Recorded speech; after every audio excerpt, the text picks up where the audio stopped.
السلام عليكم ورحمة الله وبركاته.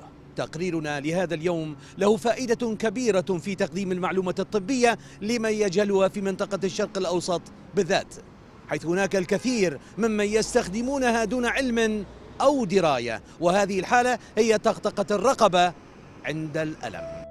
حذر العلماء من أن طقطقة العنق لتخفيف الألم الذي به قد يكون ضرره أكبر من نفعه يمكن أن يسبب سكتة دماغية، وأشار العلماء إلى أن هذا العلاج الشائع غير ضروري وينبغي نبذه، لأن هذه الحالة قد تؤثر في شخصين من كل ثلاثة في مرحلة ما من حياتهم.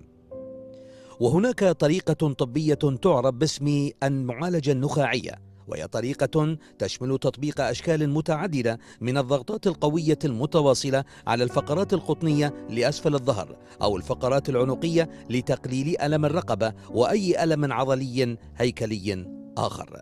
كل مفصل في جسمنا كله، يعني ده حتى في ايدينا، في رجلينا، في اي مفصل في الجسم بيبقى فيه زي مادة سائلة، وجوه المادة السائلة ديت بيبقى فيه غازات. الغازات زي النيتروجين والثاني اكسيد الكربون CO2.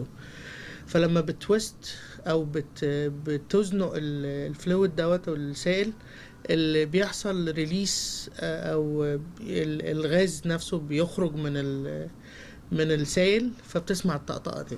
لما بيجي لي عيان بيقعد يقول لي انا ما بستريحش غير لما بقعد اطقطق رقبتي، ولما تبقى موجوع لما تصحى من النوم مثلا او لو بتعمل حاجه بتبقى موجوع، استرتش.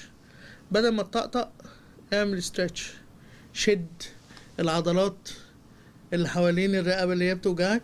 وهو دوت اكشولي يعني هدف الطقطقه في الرقبه اصلا ان بتبقى فيه عضلات متخشبه وضغط على الفقرات، والفقرات ضغط على السائل، والسائل مضغوط بالغازات اللي جواه.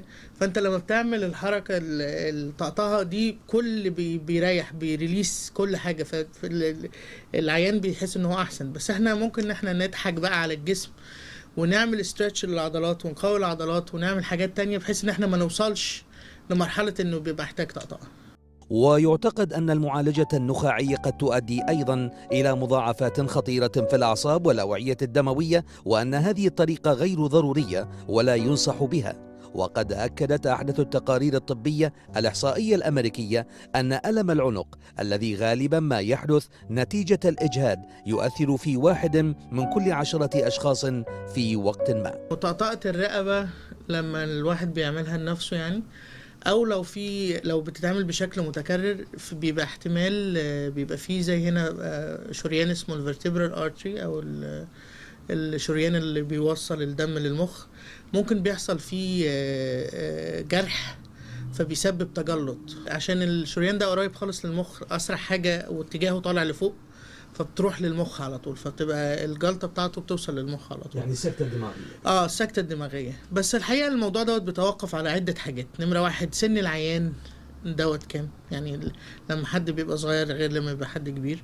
مين اللي عامل المانيبيوليشن ديت، مين اللي طقطق الطقطقه ديت، والطقطقه ديت هل حاجه يعني ريبيتيتيف بتتعمل، الواحد بيصحى كل يوم الصبح يعمل كده، ولا في مشكله في السباين في النخاع، بيروح لدكتور متخصص وهو اللي بيكشف على العضلات، هل العضلات قوية ولا ضعيفة، هل العضلات مرنة ولا مش مرنة، يعني بيبقى ليها عوامل كتيرة جدا يعني.